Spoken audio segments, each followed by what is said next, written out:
यानंतर जालना जिल्हा काँग्रेस कमिटीचे अध्यक्ष आदरणीय राजाभाऊ देशमुख साहेबांना विनंती करतो की त्यांनी आपलं मनोगत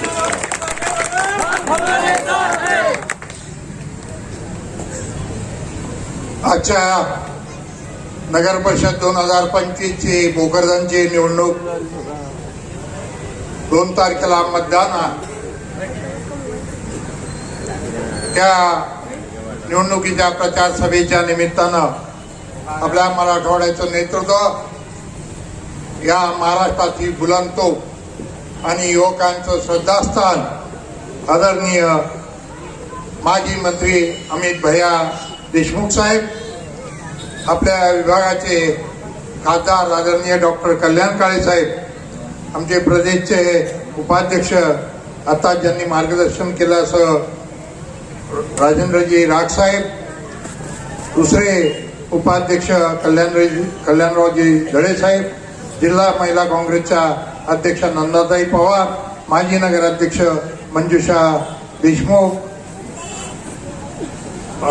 ॲडव्होकेट राम कुराडे साहेब, अनिलजी देशपांडे, तालुकाध्यक्ष त्र्यंबकरावजी पावळे आणि शहर अध्यक्ष आमचे अब्दुलभाई सत्तार आणि आजच्या या सभेच्या मानकरी नगराध्यक्षाच्या उमेदवार सौ प्रियंका प्रतीक देशमुख व त्यांच्या बरोबर लढवणारे VCच्या VC नगरसेवक त्यांचे नाव घेण्यात वेळ जाईल म्हणून मी आपली माफी मागतो आणि सर्व पंजावर उभे असलेले 20 उमेदवार आणि एक नगराध्यक्षाचा उमेदवार तसेच माझी आमचे उपाध्यक्ष इरफान सिद्दीकी साहेब व सर्व या व्यासपीठावर विराजमान असलेले सर्व सन्माननीय गणमान्य नेते, उपस्थित असलेले भोकरदनच्या 18 पगड समाजातील सर्व माझे मतदार बंधू आणि भगिनींनो, साहेब मी आपल्याला सांगू इच्छितो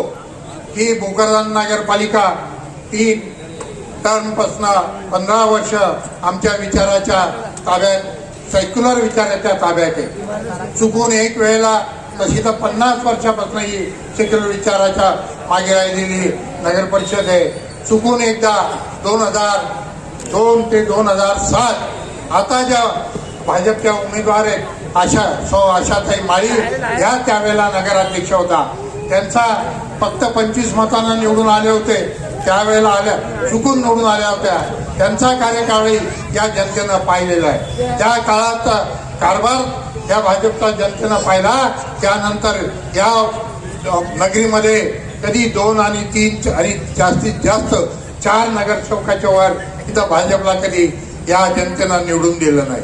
या भोकरदन नगरीनं कायम आम्हाला सेक्युलर विचाराला साथ दिलेली आहे. आज आमच्या मित्रपक्ष म्हणूनला राष्ट्रवादी पक्षानं आमच्यात पायात पाय गुंतवण्याचं काम केलं. साहेब आम्ही इमाने इतबारे त्यांना 25 मताची या भोकरदन नगरीनं त्यांना कुठलाही प्रयत्न न करता एक दिवसही गावात न जाता आम्ही आमच्या बळावर आमच्या सर्व नगरसेवकांना काम करून 25 मताची समोरच्यांना कोट्यावधी रुपयाचा इथं चुराडा केला.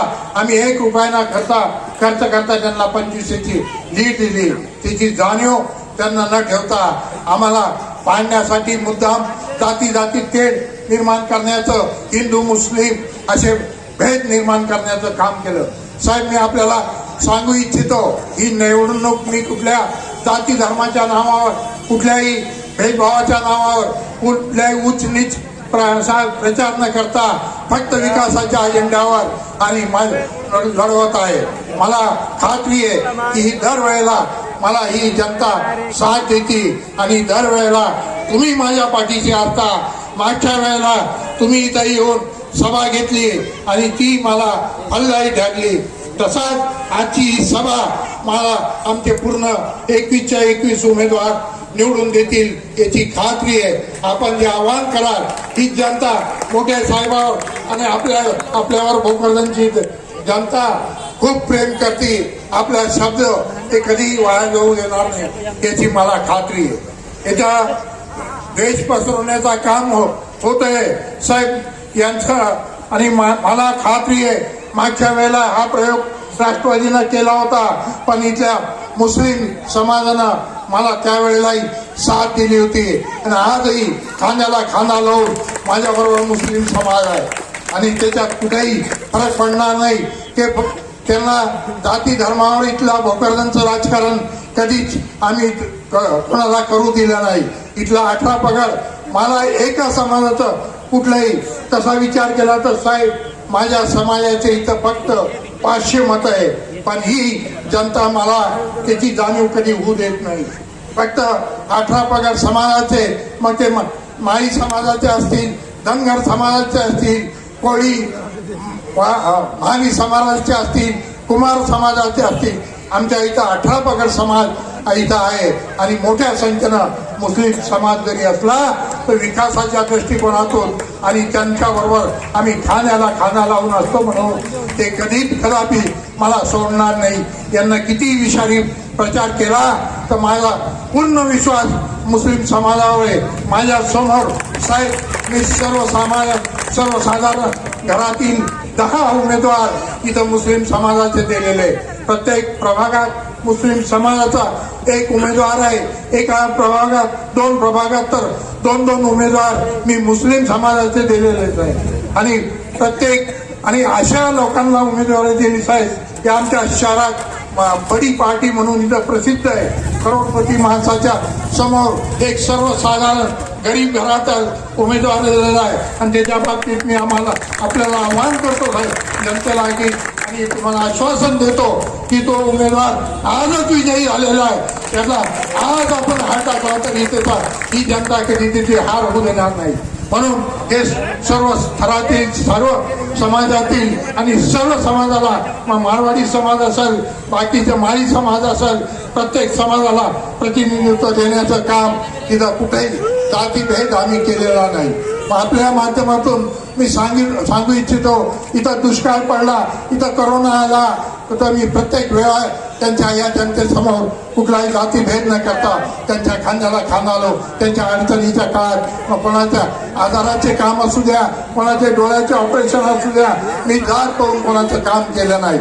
आणि मी सांगू इच्छितो इधर मोठे मोठे करोड़पति जे आज समाजाचा जहर पसरने का काम कौम के नेता बनने की कोशिश जो कर रहे हैं उनको मेरा आह्वान है, आपने इस नगरी में कौन से मुस्लिम समाज को आगे लाया, उनको कहाँ तरक्की कराई, उनकी पढ़ाई के लिए कहाँ स्कूल खोले, उनके कहाँ नौकरियों को मैं जगह दिए। मैं आज आपको फख्र से बोलता हूँ मैंने 25 जनों के घर मुस्लिम समाज के आबाद करने के उनको रोजी रोटी को लगाने का काम किया है। मेरा ड्राइवर है उसको 50,000 रुपये पगार है। मेरी संस्थाओं में उनको परमानेंट करने का काम करा। मेरी संस्थाओं में मेरी जात देख के किसको नौकरी उसकी काबिलियत पे उसको नौकरी दिए।